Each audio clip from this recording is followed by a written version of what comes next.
8 juillet 1998. Stade de France. La Marseillaise résonne à plein volume. Les caméras balaient les visages tendus des Bleus, sauf un. Christian Carambeu. Bras croisés, lèvres closes, regard figé dans le vide. Il ne chante pas. Il ne bouge pas. Ce jour-là, la France entière célèbre sa demi-finale de Coupe du Monde. Mais au cœur de cette euphorie nationale, un silence dérangeant trouble l'unité apparente. Pourquoi l'un des héros de l'équipe refuse-t-il de chanter l'hymne national? Geste politique? Révolte personnelle? Ou blessure trop ancienne pour être oubliée? Que cache ce refus obstiné de rejoindre la voix collective? Et surtout, pourquoi personne n'a osé en parler, jusqu'à aujourd'hui? Lifou, île volcanique de Nouvelle-Calédonie. Ici, le vent souffle fort, les traditions sont ancrées, et le nom de Christian Carambeu résonne comme celui d'un enfant du pays devenu mythe. Né le 3 décembre 1970 dans ce territoire français du Pacifique, Christian n'a jamais grandi avec l'image d'une France triomphante ou bienveillante. Au contraire, dans les mémoires collectives kanaks, la France évoque la domination, l'effacement culturel, les souffrances transmises en silence. Dans la famille Carambeu, la douleur est gravée dans les chairs. L'un de ses ancêtres, selon les récits familiaux, fut emmené de force à Paris pour être exhibé lors de l'exposition coloniale de 1931, comme un trophée humain, comme une bête curieuse. Cette blessure, transmise de génération en génération, ne pouvait pas ne pas influencer la construction identitaire du jeune Christian. Comment grandir dans un pays qui vous qualifie de français, mais qui ne connaît ni votre langue, ni vos rites, ni votre passé? Son enfance, il la passe entre traditions coutumières et ballons ronds. Sur les terrains poussiéreux de Lifou, il joue pieds nus, apprivoise le cuir, apprend la stratégie avec une intuition presque animale. Très tôt, son talent attire l'attention. À 17 ans, il quitte son île pour intégrer le centre de formation du FC Nantes. Ce départ n'est pas seulement une opportunité sportive, c'est aussi une fracture intime, quitter son peuple, sa terre, son monde. À Nantes, la différence se fait sentir. Il n'a pas le même accent, pas les mêmes codes. Les regards sont parfois curieux, souvent condescendants. Mais sur le terrain, il impose le respect. Puissant, rapide, intelligent dans le jeu, il devient indispensable. Pourtant, derrière la carapace de l'athlète discipliné, l'enfant de Lifou n'oublie rien. Il observe, il encaisse, il se tait. Ce silence, justement, intrigue dès ses débuts. Pourquoi ne se livre-t-il jamais en profondeur aux médias? Pourquoi semble-t-il constamment sur la retenue, même dans les moments de gloire? Ceux qui le côtoient parlent d'un homme pudique, secret, parfois mélancolique. Mais il ne s'agit pas seulement de timidité, il s'agit d'un combat intérieur. Ce combat, c'est celui d'un homme qui doit porter les couleurs d'un pays dont l'histoire a écrasé la sienne. Au moment de ses premières sélections en équipe de France, Christian Carambeu sait qu'il est un symbole. Symbole d'intégration réussie pour certains, symbole de fracture post-coloniale pour d'autres. Et lui ne revendique rien. Il joue, il court, il gagne. Mais il ne chante pas. Cette décision, il ne l'explique à personne à l'époque, pas même à ses coéquipiers. Il garde pour lui la raison de ce silence. Peut-être parce qu'il sait que personne ne veut vraiment l'entendre. Peut-être parce que, au fond, il attendait le bon moment. Ou peut-être parce qu'il pensait que ce moment ne viendrait jamais. Et pourtant, ce simple choix, garder le silence lors de la Marseillaise, allait bientôt faire de lui l'un des visages les plus controversés du football français moderne. Christian Carambeu entre dans la légende du football français au moment même où l'équipe nationale connaît son apogée. Après des saisons solides avec le FC Nantes, il séduit les recruteurs italiens et rejoint la Sampdoria de Gênes en 1995, avant de faire un bond spectaculaire vers le Real Madrid en 1997. Là-bas, il brille au cœur du milieu madrilène et remporte la Ligue des Champions en 1998, devenant ainsi le premier Calédonien à soulever le prestigieux trophée européen. Mais c'est bien sous le maillot bleu que Carambeu touche l'histoire. Le 12 juillet 1998, au Stade de France, la France écrase le Brésil 3-0. Une victoire historique, un peuple en liesse, une génération dorée. Zinedine Zidane, Lilian Thuram, Emmanuel Petit et Christian Carambeu. Ce soir-là, ils ne sont pas simplement des joueurs, ils deviennent les enfants chéris de la République. La presse internationale le surnomme le moteur silencieux du milieu de terrain. Avec ses 53 sélections en équipe de France, il est respecté, écouté, parfois même admiré pour sa sobriété. Peu d'éclat, pas de scandale, pas de débordement médiatique. Tout semble parfait. Mais une image continue de déranger. À chaque match, quand l'hymne national retentit, Karembeu garde les bras croisés. Il ne chante pas. Ni en 1996, ni en 1998, ni en 2000. Les caméras le montrent, puis s'en détournent rapidement, comme pour éviter la gêne, comme si on préférait qu'il se fonde dans la liesse plutôt que d'en perturber le décor. Et pourtant, ce détail visuel, répété match après match, devient un sujet de discussion. Au début, ce ne sont que des murmures. Pourquoi il ne chante pas? Est-ce qu'il n'aime pas la France? Puis les interrogations deviennent articles, chroniques, attaques. Dans les couloirs de Clairefontaine, certains journalistes murmurent que ce n'est pas très républicain. Sur les plateaux télé, quelques éditorialistes suggèrent que représenter la France implique d'en chanter ses symboles. Mais Karembeu, lui, continue de se taire. Aucune justification, aucune revendication. Juste ce regard, lointain, presque opaque lorsqu'il se tient en silence alors que tout un stade hurle la Marseillaise. En coulisses, ce silence interroge aussi ses coéquipiers. Certains respectent son choix, d'autres l'évitent.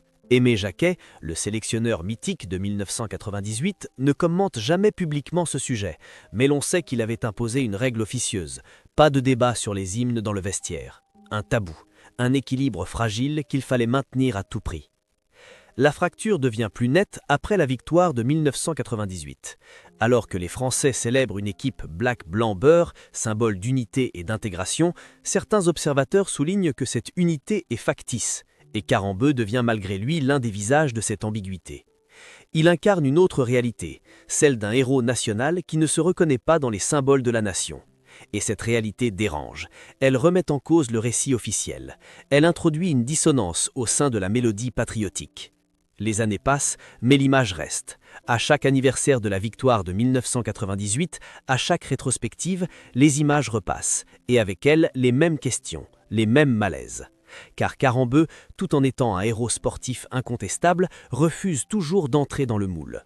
Son silence devient plus éloquent que tous les discours. C'est dans cette tension entre succès éclatant et distance intérieure que se loge le mystère. Karembeu a tout gagné, mais n'a jamais pleinement appartenu. Il a porté le maillot bleu, mais a refusé de chanter. Il a été l'un des visages de la France victorieuse, mais n'a jamais prétendu à incarner l'âme. Et ce paradoxe, soigneusement évité par certains médias, allait un jour exploser au grand jour. Ce qui au départ pouvait passer pour un choix personnel discret, commence peu à peu à devenir une affaire publique. L'image d'un Christian Karembeu impassible pendant la Marseillaise revient comme un boomerang à chaque célébration nationale. Et les voix qui s'interrogeaient timidement deviennent soudain des cris d'indignation. À l'approche des années 2010, dans un climat politique français de plus en plus tendu autour des questions d'identité, d'immigration et de post-colonialisme, Karembeu se retrouve bien malgré lui au cœur d'un débat qu'il n'a pas choisi. La société française veut des héros patriotes. Lui n'a jamais crié son amour ou sa haine de la France. Il s'est simplement tenu droit, sans voix. Et c'est justement ce silence qui irrite. C'est alors qu'interviennent les figures médiatiques les plus tranchées. Jean-Marie Le Pen, fondateur du Front National, lance dans une interview de 2011 « Qu'un joueur représentant la France ne chante pas l'hymne national, c'est déjà un problème. Mais quand il refuse année après année, ça devient une insulte. » Quelques jours plus tard, Philippe de Villiers, homme politique conservateur, surenchérit dans un plateau télé. Le problème n'est pas Karembeu en tant qu'homme, c'est ce qu'il symbolise, cette fracture entre une certaine France et l'autre, une fracture que certains refusent de combler. Ces propos font la une, pas pour défendre Karembeu, mais pour mettre à jour une blessure nationale plus profonde, le malaise persistant de la France face à son histoire coloniale. Même dans le monde du journalisme sportif, la neutralité commence à vaciller. Jean-Michel Apathy, connu pour ses interventions musclées, aborde le sujet dans une émission sur Canal+, en 2014. On ne peut pas éternellement esquiver la question « Que signifie représenter la France quand on refuse ses cymbales ?» Mais le plus virulent reste Éric Zemmour. Dans un débat en 2016, il clame « L'équipe de France 1998, c'était la victoire d'une illusion d'unité. En réalité, c'était déjà la division, avec des joueurs comme Karembeu qui ne se reconnaissaient pas dans le pays qu'ils représentaient. » Ces propos polémiques, répercutés sur toutes les plateformes, placent Christian Karembeu dans une position inconfortable. Il n'est plus seulement un ancien joueur de football, il est devenu sans le vouloir un enjeu idéologique, une target symbolique. Le grand public commence à s'interroger. Pourquoi ne s'est-il jamais expliqué? Pourquoi ne pas avoir désamorcé ses critiques dès le départ? Ce mutisme est un aveu, une défiance, une honte? Karembeu, comme toujours, ne réagit pas frontalement, mais certaines interviews plus rares laissent entrevoir des fragments de réponse. À une question directe posée en 2018 par un journaliste de France Télévisions, il lâche simplement « Il y a des choses qu'on ne peut pas chanter quand on sait ce qu'elles ont fait à nos familles ». Une phrase courte, presque chuchotée, mais qui change tout. Pour la première fois, il laisse entendre que ce silence n'est ni indifférence ni provocation. C'est une mémoire, un fardeau, un refus intime. Et pourtant, cette déclaration, plutôt que d'apaiser les tensions, elle les ravive. Pascal Praud, sur CNews, explose. On ne peut pas excuser le rejet de l'hymne national sous prétexte de douleur familiale. Il représentait la France, il devait chanter. Le ton est donné. Le débat quitte le sport pour devenir un champ de bataille identitaire. Les commentaires se déchaînent. Karembeu devient une figure clivante, invoquée comme argument dans tous les débats sur l'identité nationale ou la laïcité du maillot. Le silence qu'il cultivait depuis si longtemps s'est transformé en acte politique malgré lui. Et derrière l'image du champion, les fissures de l'histoire ressurgissent, de plus en plus visibles, de plus en plus inconfortables. L'année 2018 aurait dû être celle des retrouvailles paisibles entre la France et ses héros de 1998. 2 décennies après la victoire historique au Stade de France, les médias multiplient les émissions spéciales, les documentaires, les hommages. Zinedine Zidane, Thierry Henry, Emmanuel Petit, Fabien Barthez, tous sont invités sur les plateaux. Tous se prêtent au jeu des souvenirs glorieux. Tous sauf un. Christian Karembeu se fait discret. Pas de déclaration tonitruante, pas d'apparition médiatisée.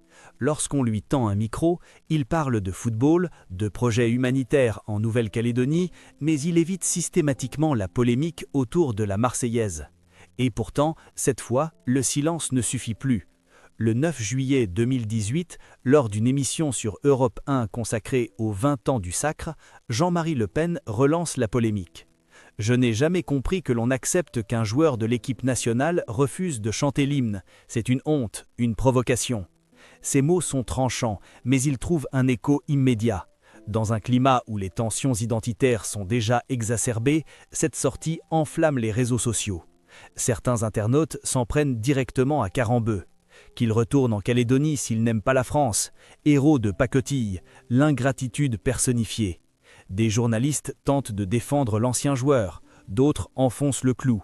Le débat s'invite dans les émissions sportives du matin comme dans les talk-shows du soir. Pascal Praud, dans L'heure des pros, déclare à l'antenne « Peut-on représenter la République française sans en assumer les symboles ? C'est une question essentielle. » Le ton est donné, l'affaire devient nationale. Sous cette pression médiatique, certains de ses anciens coéquipiers s'expriment à leur tour. Didier Deschamps reste évasif. Chacun avait sa manière d'être français, je ne juge pas. Zinedine Zidane évite la question. Mais d'autres, comme Big Santé Lizarazu, glissent un commentaire qui fait polémique. À l'époque, on n'en parlait pas trop, mais maintenant, je comprends que ça a pu gêner certaines personnes. C'est la première fois que l'on évoque une gêne interne, un malaise dans le vestiaire de 1998. Puis, le 12 juillet 2018, coup de théâtre. Dans un entretien accordé au quotidien Le Monde, Christian Karembeu rompt enfin le silence. Il ne crie pas, il n'accuse personne, mais ses mots sont d'une puissance désarmante. « Je n'ai jamais chanté la Marseillaise parce que je ne pouvais pas. Cet hymne évoque une histoire qui ne m'appartient pas. Il parle de sang impur, d'ennemis qu'il faut abattre. Ce n'est pas ce que j'ai appris de la République. » Il ajoute « Mon grand-oncle a été capturé, exhibé dans une cage à Paris, comme un sauvage. Il raconte avoir vu la photo, en noir et blanc, petit garçon. Et depuis ce jour, le chant patriotique ne sonnait plus comme une fierté, mais comme une injure. Il dit « Je portais le maillot de la France, mais ce maillot ne m'obligeait pas à oublier. Il m'obligeait à être digne. » La vidéo de l'émission circule sur les réseaux sociaux à une vitesse fulgurante. Beaucoup découvrent stupéfaits un pan entier de l'histoire coloniale française qu'ils n'avaient jamais entendu évoquer ainsi, par un homme qu'ils pensaient connaître. D'autres, au contraire, hurlent à la récupération, à la culpabilisation. Mais quelque chose a changé. Karembeu, sans le chercher, a déplacé le débat. Il ne s'agit plus de patriotisme, il s'agit de mémoire, de douleur, de place dans le récit national. Ce n'est pas un acte de rébellion, c'est un aveu, celui d'un homme qui, toute sa carrière, a porté en lui une lutte invisible. Un homme qui a gagné la Coupe du Monde, mais a perdu la paix intérieure, jusqu'à ce soir-là. Et dans le regard du champion, désormais apaisé, on lit cette certitude. La vérité n'est pas toujours une attaque. Parfois, elle est une libération. Christian Carambeu n'a jamais levé le poing. Il n'a jamais crié sa colère dans un stade, ni insulté ses détracteurs. Il a traversé les tempêtes comme il évoluait sur le terrain. En retrait, lucide, solide. Mais derrière sa discrétion, il portait un poids que peu auraient pu supporter. Celui d'un passé que la République peine encore à regarder en face. Son geste, ou plutôt son absence de geste, est aujourd'hui enseigné dans certains cours d'histoire contemporaine, étudié dans les universités comme symbole de la complexité postcoloniale française. Il est cité dans les débats sur l'identité nationale, évoqué dans les tribunes consacrées à la diversité, parfois même utilisé à tort pour servir des discours opposés. Mais qu'importe. Car au-delà de toutes les interprétations, Christian Carambeu a prouvé une chose essentielle. Il est possible d'aimer un pays sans en chanter l'hymne. Il est possible de servir une nation tout en interrogeant son histoire.